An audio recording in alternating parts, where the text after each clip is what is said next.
Great. Good afternoon, everyone. Thank you so much for running from the floor and coming here straight away. This is your second MVT meeting of the day. I appreciate everybody being here. We've got a short agenda, but a good one. So we will start with HB 196. Patrick, will you tell us what this bill does? Well, it's a little hard on this bill just because I believe it's been heavily amended. But the bill essentially requires a prospective equipping of school buses with seat belts. That's one of the amendments. It makes it prospective. And then the amendments also, a lot of this was in the testimony requested. A lot of favorable with amendments, some unfavorables that may have shifted, namely MACO and a couple of the counties. We'll have to contact them probably. But the amendments also shield some liability from the bus drivers for kids who may take their seatbelts off while they're riding or whatever. Or hit each other with them. That was a problem in the past. I think the new seatbelts are a little different than the old ones. I think they're safer overall, but in the body of science that is supporting this has been growing over the last decade or so. And then there's the I said to shield the liability, and I think there was provisions on the school bus drivers were nervous about standing on the school buses, which is, I think that was stricken too. I'd have to double check that because there's a bunch of amendments, and I think the sponsor kind of built on them, but I'm not really sure. So they also clarified that it's the 3-point seat belts because it was just the lap belts that they were using to whack each other. And as Patrick said, the 3 points, it's harder to do that.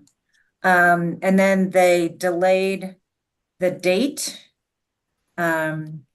So I remember MACO coming in and saying they signed up in opposition, but they are favorable with these amendments. So my understanding is with these amendments, there's very minimal fiscal impact to the localities because it's prospective and it's over time as the localities get new buses.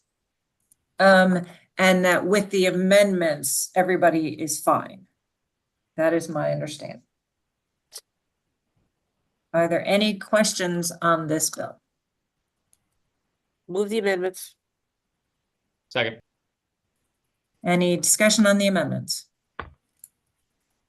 Seeing none, all in favor of the amendments, please say aye or raise your hand. Aye. Anybody opposed to the amendments? Great. On the bill as amended? Move favorable. Second. Any discussion on the bill as amended? All right, I'll jump in. I had this bill many, many years ago, and it's fascinating how this science has changed. And back when I brought it, people were really concerned about it, and there was a huge fiscal note and a huge uproar. And it's really interesting to see, you know, that everybody's pretty much on board with this now, which is great. So any further discussion? Great. All those in favor of HB 196 as amended, say aye, raise your hand. Aye. Anybody opposed? Delegate Morgan. He's opposed 4 times. I'm kidding. Okay. Wonderful. HB 196 as amended passes. Moving on to HB 689. Patrick, take us away. Okay. This is the what you call it? The repeal of the EV tax credit and the establishment of a substantially similar rebate program. I think we've been discussing this for a long time, and I think the thought, at least to start, is that the chair of subcommittee, chair of the committee, and others have been talking, and we've not found a way to do the income caps. And I think the thought to start is to repeal the income caps and just send the program transition on its own. And there were other amendments suggested, but we'll get to them later. Yeah, so we've had this EV excise tax credit for a long time. And what the experience and studies have shown is when you have a point of sale rebate, so you go in to buy the EV and you get that money off, as opposed to, you know, having to apply for it and getting it on your tax form and all of that, it's much more of an incentive for folks. We had wanted to apply the income limit to it to try to encourage more folks with less income to give them more purchasing power over this, but it just didn't work in Maryland. Given the way our system is, it's not feasible at this point. So we're taking that part out. Are there any questions about that? Okay, Patrick? I think you've put it right. Okay. Are there any other amendments to this bill? There was a couple that have been discussed. One, I think you were interested in, and others was at the end of the bill, or at least into the new language in the bill, is language to maximize the environmental, public health, and economic benefits of electric vehicles. The intent of the General Assembly that MVA prioritize outreach regarding the rebate to persons who consume large amounts of gasoline or diesel fuel, especially low to moderate income individuals who use more than 1,000 gallons of gasoline or diesel fuel. I know how much the chair uses, 0. I don't know how much the rest of you guys use. And there was some talk that wasn't really particularly necessary. Right. While we like that and we would like them to do that, it's just not feasible for them to do that. So we would strike that language from the bill.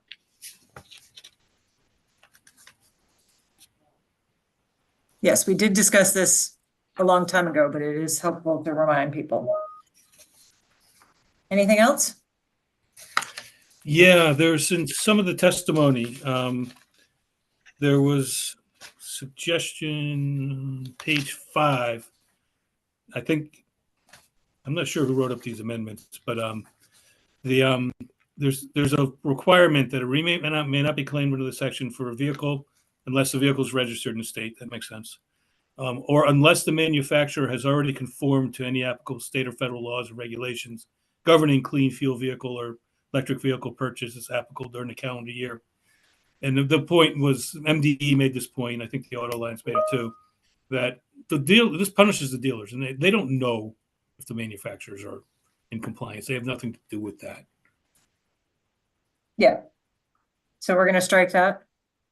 If the body be willing. Okay. Delegate Guyton?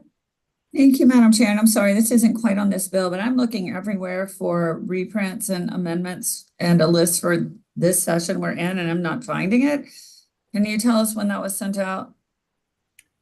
Don't know that it was. There are no reprints. This is a concept fly by your seat of the pants, and you get a second bite of the apple at the full committee sort of crossover meeting. Okay. Do we have a list of the bills we're looking at? Okay, we'll just listen. It's fine. Gretchen did send. Sorry, go ahead. I was just going to say, Gretchen did send an email within the last 20 minutes or so with the 3 bills. Yeah, I got it. It's on the emails. Yep, I can tell you we're looking at 196, which we just passed, 689, 750, and potentially, this wasn't on the list, potentially 1199 tonight or tomorrow, depending. And I just want to say, apologies that we're voting in concept on these, but please understand how underwater Patrick has been and how hard he has been working. So again, I want to say this publicly. Thank you, Patrick. We really appreciate you. Appreciate it. So, okay, is there anything else on any other amendments on 689, Patrick? There was suggestion to allow use, but I think we've already dealt with that in another bill. And then the nonprofit suggestion that we discussed a while ago, and I think you said you weren't interested in that. Okay. You didn't think there's any difference between what the nonprofit wouldn't buy 10. No. All right, does everybody know sort of where we are and what we just went through? Does anybody have any questions on the amendments that we just went through? Okay, on the amendments, Move favorable. Second. thank you. Any discussion on the amendments? Great. All in favor of the amendments, please say aye, raise your hand. Aye. Aye. Anybody opposed to the amendments? Seeing none, the amendments pass. On the bill as amended, Move favorable. Second. Second. any discussion on HB 689 as amended? Seeing none, all those in favor, raise your hand or say aye. Aye. Anybody opposed? Delegate Morgan, thank you. Okay, HB 689 passes. HB 750, I'm going to bring up. This is Delegate Ziegler's license plate. And many thanks to Delegate Davis and Delegate Stewart for the discussions on this. Can everybody see this? Yeah. So, Patrick, do you want to walk through? You want me to? I'm glad to. Yeah, great. This is basically saying that it's making a secondary offense of a person who obscures the license plate in a manner that may prevent, or has an obscured, wait a second, let me read it. Oh, basically it says person may not obscure or modify, so that's positive action, any vehicle registration plate in a manner that may prevent identification.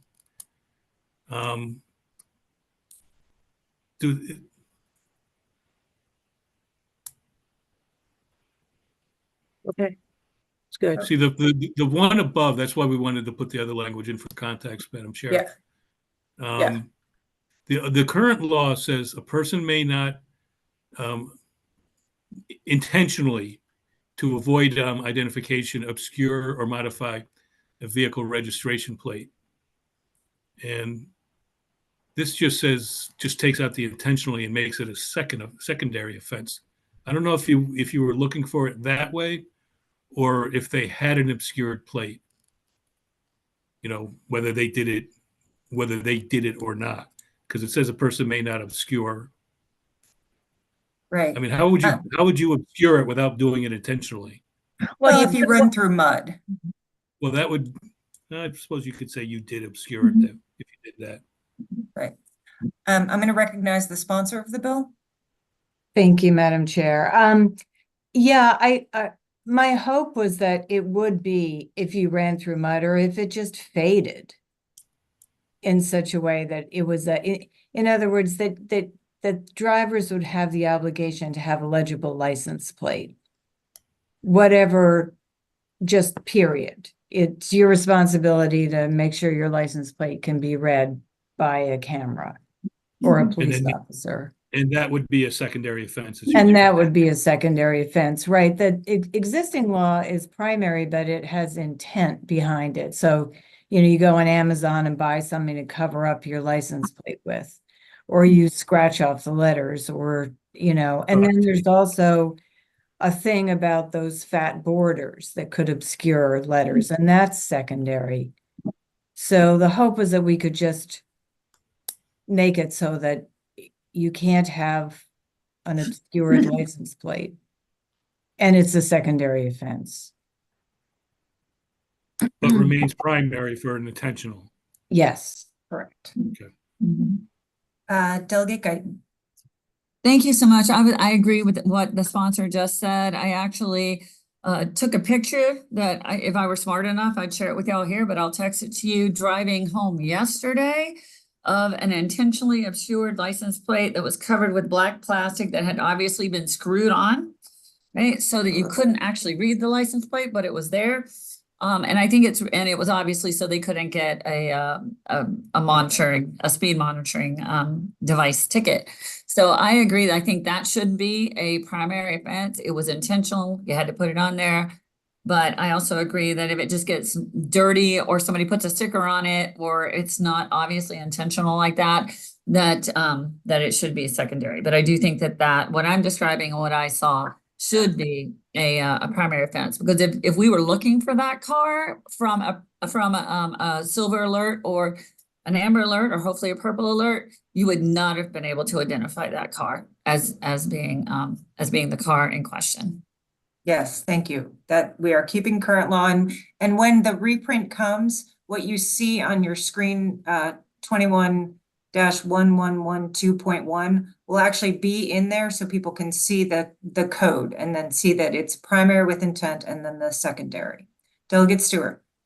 Thank you, Madam Chair. I'm just adding my voice to the chorus that likes the direction that this bill is heading, which is that we keep current law for intentionality and primary offenses, but we add a secondary offense without intent. And I think the reason is because intent is just a really high standard.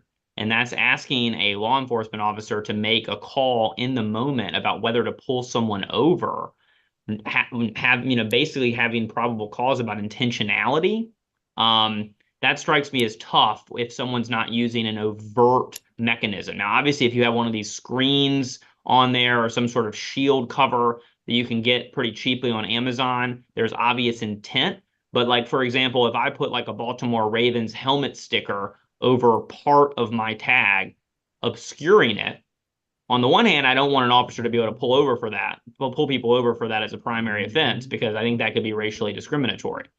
But by that same token, if I'm pulled over for something else and I'm obscuring the tag in such an obvious way that would prevent identification, I do think that should be a secondary offense, even though it's hard to prove intentionality. Because I think in some of these edge cases, there probably is an intentionality, but it's difficult to prove it. And it's certainly difficult to try to make that judgment when you just sort of drive by someone, or when a police officer is parked behind someone's vehicle at a red light. So I also like the direction this is going in. Thank you. I think we forgot to mention that the first time is a warning. So it's a secondary offense, and the first time is a warning. And you have 60 days to get that thing fixed. And if you don't, you get pulled over again. It's still a secondary, but the second time it's a penalty. Chair Healy. Thank you so much. I slightly different take on this, because philosophically, I really think we should do our best to minimize the number of primary offenses for traffic offenses, and that encourage police to pull people over because of all the things that we've seen over the last few years. I'm sure it happened long before the last few years, but it's become so public that I think I personally think that we should try to minimize the number of primary offenses for traffic violations. Nevertheless, I appreciate this part of it, the secondary offense for, having this happen. My one question, and this is a pure question, is for somebody who is not intentional, might be somebody who borrowed a car from somebody else to drive to the store or whatever, they're to do just for whatever reason, and they borrow the car and they don't look to see whether there's something obscuring the back license plate, and so they wouldn't necessarily have any attention. If it's to the driver, then that's a concern. Patrick? Well, first of all, I mean, the fact that the secondary offense is meant to address that at some level. But the fact is that it's a motor vehicle violation. If you're doing it, it's strict liability. If you are driving a vehicle with the obscured plates, then it's a violation. And so presumably would be the violation that got you pulled over in the first place. Okay, I got it. Thank you. Thank you. Delegate Davis, you had your hand up and then you put it down. Did you still want to say something? Yeah. Yes, thank you, Madam Chair. I keep going back and forth. I know we've had lots of discussion.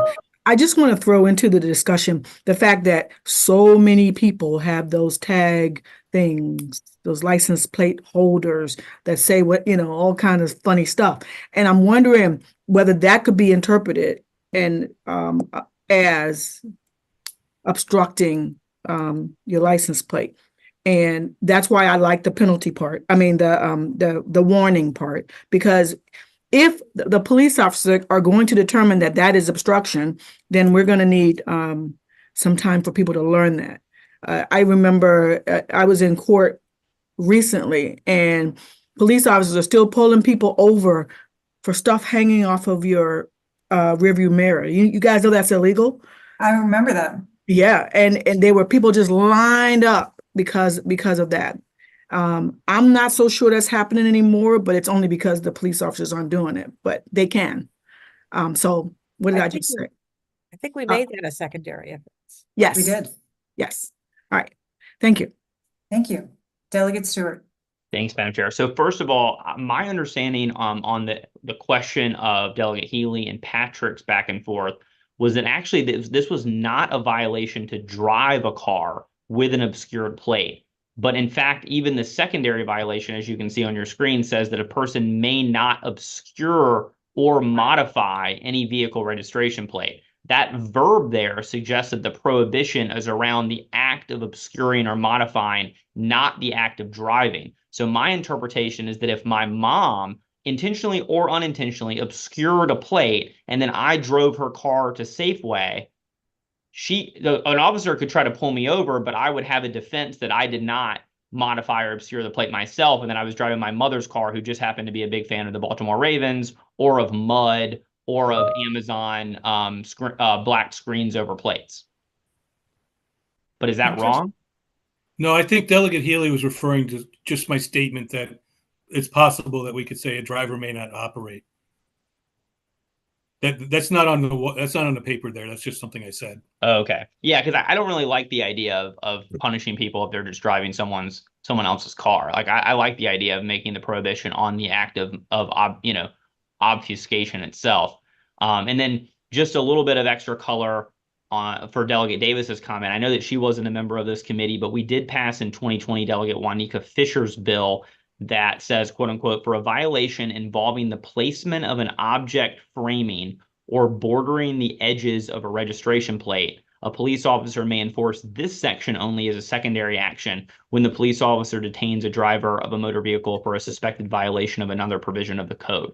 So in other words, it's already a secondary provision to have that border, like a frame around your license plate, and to have that obstructed. My read of that, and if we pass this version of this bill, would be that we would actually be going in this sort of more kind of liberal direction here, which is we would provide a warning where there's no warning under existing law. But I also could be wrong about that. And it is true that the fuzzy dice thing is a secondary offense as well.